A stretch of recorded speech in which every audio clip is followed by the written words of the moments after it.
пчелов, дикие гуси. Читает ученица 1А класса Морозова Милослава.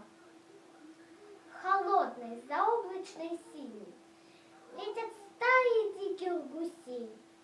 Быть может, поэтому ныне люблю я отчизну сильней. Летят, я их вижу и слышу. Я вспомнил начало. Там, в детстве, забравшись на крышу, я птиц поднебесных встречал. А путь их и долг, и страшен. И все же, как вечность назад, к ракитам, к болотинам нашим высокие птицы летят. И вдруг, будто ахнуло током, вдруг сердце заныло мое. Быть может, они так высоко, чтоб их не достало ружье? Быть может, поэтому с неба спускаться грустнее и грустнее.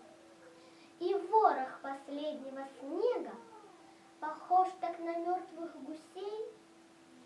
Но гуси в заоблачной синей, и снова себя я ловлю на том, что я родину ныне сильнее, чем прежде люблю.